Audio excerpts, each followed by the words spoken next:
How do you feel about cards that say, a deck can have any number of this in Commander? Currently, in the entire game of Magic, there's only a handful of cards that break this deck building restriction. Black has 3 of them: Relentless Rats, Rat Colony, and Shadowborn Apostle. Red has Dragon's Approach, a personal favorite of mine, and blue has Persistent Petitioners. But coming in Murders at Karlov Manor, green gets its turn with the fantastically named Slime Against Humanity. It is very similar to Dragon's Approach in that it's a 3-mana sorcery, but it reads, create a 0/0 green Ooze creature token with Trample. Put X +1/+1 counters on it, where X is 2 plus the total number of cards you own in exile and in your graveyard that are Oozes or are named Slime Against Humanity. And of course, a deck can have any number of cards named Slime Against Humanity. This means the first one you cast creates, at minimum, a 2/2 Ooze. But if you build your deck right, these can be creating massive Oozes on each cast. Personally, I love the concept because I enjoy breaking rules in any format. And when you can break the rules in Commander, you can do some pretty wacky things, and that's what I want to do here. But first, make sure to hit that like button, subscribe to the channel, and ring the bell to join the Brew Crew and never miss a video. There's a lot exploitable about Slime Against Humanity that we don't see with some of the other cards that break the quantity rule. First being that it counts Oozes in graveyards and in exile. This means we don't have to actually cast creatures to make bigger and bigger Oozes with the spell. We could just be self-milling or self-exiling in order to get bigger creatures. It also gives us a measure of certainty, as our opponents can't just Bojuka Bog our yard and shut off all of the work that we've done. It's practically foolproof to be creating huge creatures. The second being that it counts copies of Slime Against Humanity in both zones too. So milling a copy isn't a wasted opportunity, and having copies exiled from your yard isn't anything to worry about. Casting multiple copies gets us linearly larger and larger creatures. But because we know how much of our deck is comprised of copies of the card, we can actually pretty predictably ensure how big our slime creatures will be, always. Third being that it makes 3 things that green loves: creatures, tokens, and counters. Green has so many synergies for these, from card draw effects through to doubling effects, that we can very easily make a deck around just making slimes over and over again while refilling resources. Fourth being that spells are easier for other colors to synergize with than creatures. We can be taking advantage of the fact Slime Against Humanity is a spell by tapping into other colors' spell-based synergies. Blue has plenty of ways of discounting spells, as well as drawing cards off of the cast of spells, while red has synergies to recast spells from the graveyard or deal damage on spell cast. This leaves us with lots of options for deck building and lots of options for the best paths to use the card. There's just so much to love here, and a lot of great ways to use the card. My head has been swimming for days. What would I do with this new toy? Well, my first instinct is to revisit an old brew of mine, Ave Ooze Storm, from back at the release of Modern Horizons 2. You can find the deck tech linked at the end of the video. This list was an all-Ooze based list that wanted to use Cloudstone Curio and Tangleroot to be able to build up an infinite storm count by casting and bouncing 1-mana Oozes like Experiment 1 and Wanvuli Ooze over and over. This could trigger the Great Henge and Vanquisher's Banner and other similar effects to draw your entire library. Then you cast Ave Progenitor Ooze, make all of your creatures absurdly large, and if needed, drop a Concordant Crossroads to give everything haste and then crush your foes. At the time, I had given myself the restriction of seeing if I could make the deck an infinite combo using only Oozes. With the exception of a few shapeshifters, all of the creatures are in fact Oozes. But now, with Slime Against Humanity, well, instead of being a creature-based storm combo, we could turn the deck into a spell-based storm combo and keep the original restriction. With Emerald Medallion, Helm of Awakening, Semblance Anvil, and other cost reducers, if we get the casting cost of Slime Against Humanity down to a single green mana, there's potential to rapid fire several each turn. One of the staples of any deck relying on cards that break deck restrictions is Thrumming Stone. This unique artifact gives our spells Ripple 4, a keyword found on 6 cards only in all of Magic. What this means is that, when we cast a spell, we get to reveal the top 4 cards of our library and cast any number of them that share a name with the cast spell. Each of those also have Ripple. So if we have 30 copies of Slime Against Humanity in our deck and cast 1 copy with a Thrumming Stone out, the odds are in our favor that we just get to cast every copy in our library. and that makes for a lot of oozes. That can all be done within the original theme of my mono green ooze only list, keeping all creatures oozes. Even if some of the true oozes remain in the deck, they help grow the tokens created by Slime Against Humanity. Keeping very much on theme is a huge boost to this silly but strong list. But beyond that is the question of what do we build if we aren't limiting ourselves to mono green? What are the best colors to pair with green, and what commander would you most want at the head of this deck? Well, let's work backwards. We know what we want in the 99, and that's around 30 copies of Slime Against Humanity.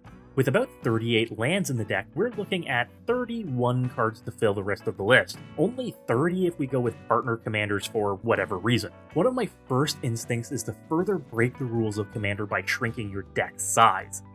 How? Well, there are a few ways for us to exile cards that share a name, and since Slime Against Humanity sees copies of itself in exile, we get just about all of the benefit of them if we get rid of about half of them from our deck. Having a starting library size of 80 rather than 100 means we can find the other cards that we're looking for much faster than our opponents can. How do we do that? Well, blue has a few ways.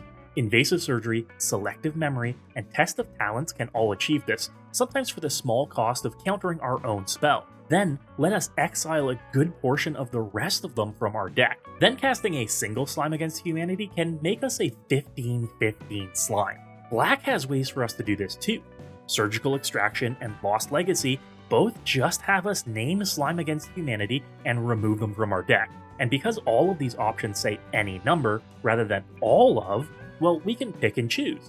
Starting with 30 copies in our deck and removing 15 leaves us with 15 copies of 15/15 Trampling Oozes in our deck, and that seems really good when they only cost us 3 mana. This path puts us firmly in a Sultai state of mind, giving us access to cost reducers and spellcasting synergies, as well as some graveyard-related effects that could all benefit us. But who would a commander be for this brew? The other option is the new Xavier Sal Infested Captain. Since our oozes are tokens that have counters, that fuels both options on Xavier. We could remove a counter from an ooze to populate tokens, just not our slimes as they're 0/0 tokens. And we could sacrifice a slime to proliferate, increasing the counters on each of our living oozes. There's always the option of Damia, Sage of Stone. This is a classic for Sultai Spellslinging decks that just want to have a mitt full of cards every turn. 7 mana and no way to protect itself is dicey, and if we're reducing the size of our deck, we might not want to draw too many cards. But if running out of gas is your concern, then this option is for you. Now that's a turbo slime deck, aimed at getting bigger and badder oozes faster. What if we want to cast more Slime Against Humanity? What if we want Storm? Here's where we want casting synergies. Here's where we want discounts on spells. And here's where we want to go with quantity over quality. Each individual ooze won't be the largest on cast, but we're going to cast a lot of them. Blue gives us draw on cast triggers like Archmage Emeritus or the new Case of the Ransacked Lab. This means on each cast we can be refilling our hand and potentially grabbing more and more Slime Against Humanity. Blue also gives us efficient cost reducers like Arcane Melee, Baral Chief of Compliance, and Font of Magic. This means we may only have to pay a single green mana to cast each instance of Slime Against Humanity, allowing us to chain more and more casts. But how do we make it from there? What's the end goal? Our slime size won't be impressive, but we'll have plenty of them. We could rely on classic Storm win cons like Firebrand Archer and Gutter Snipe and Fiery Inscription, blinking down opponents whenever we cast a Slime Against Humanity. We could be adding in Impact Tremors, Witty Roastmaster, and Warstorm Surge to deal damage to opponents when we make a slime. If we then also include Green's ways to double tokens and counters like Primal Vigor, Doubling Season, and Parallel Lives, then we go wide as our win con. In fact, going into red gives us access to Stormkiln Artist, which makes our sorceries mana neutral if we can reduce their cost down to a single mana. That's a recipe for near infinite Storm. Red also gives us the ability to cast spells en masse from the graveyard with a Mizzix's Mastery, casting every copy of Slime Against Humanity from our graveyard for free if we overload it. Since a Slime Against Humanity counts copies of itself in exile, we haven't lost anything by flashing them back and losing them forever. That can make for a lot of big slimes. Together, red and blue also gives us Goblin Electromancer for further discounts to Slime Against Humanity on every cast, and redundancy makes for consistency in any list. We also get Exalted Flamer of Tzeentch, which can not only regrow our Slime Against Humanities to our hand each turn, but also acts as another damage on cast piece for the potential Storm win cons. And we get 1,000 Year Storm for the ultimate in storming off. Each Slime Against Humanity we cast in a single turn, making us more and more copies that get bigger and bigger. But this then begs the question, what Spellslinger commander do we want in Temur colors? Traditionally, the best option is Kalamax the Stormsire. Though Kalamax only cares about instants, and Slime Against Humanity is a sorcery, so he's not really helping our cause. Riku of 2 Reflections has some merit in allowing us to copy the Slime Against Humanity spell itself for an extra 2 mana. Then there's Xeris the Writhing Storm. He provides some card draw in the command zone, and drawing an extra 3 cards each turn can provide us with a lot of fuel for storming off. While we won't be leaning into his first ability making us snakes, it does play well with any token doubling effects we'll be running, making this option perfectly viable. Then there's the generically good option of Maelstrom Wanderer. It'll be able to potentially cascade into copies of Slime Against Humanity on cast, and provides us the very valuable bonus of giving all of our new slimes haste, too. That makes it just as likely we can win in combat from going wide. All of these are fine potential commanders, even if there's nothing perfect to helm the deck for Slime Against Humanity yet. And that's the big thing to remember. Whether you're going mono green, Sultai, or Temur, this deck is only going to get better and better as new pieces are printed for it and new synergies are introduced. That's the beauty of Commander. The possibilities are literally endless.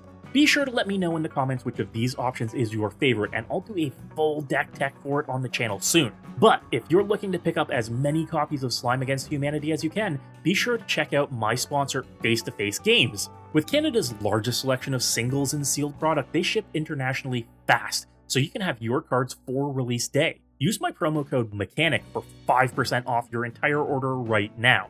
And be sure to check out all of my brews at my sponsor, Moxfield. Moxfield is the best deck building platform in the world, and lets you test and tune decks while you're building them. Be sure to check out my profile, linked below, and follow me there for all my deck lists. Be sure to check out these other fun videos, and while you're here, don't forget to hit that subscribe button. As always, folks, good luck and have fun.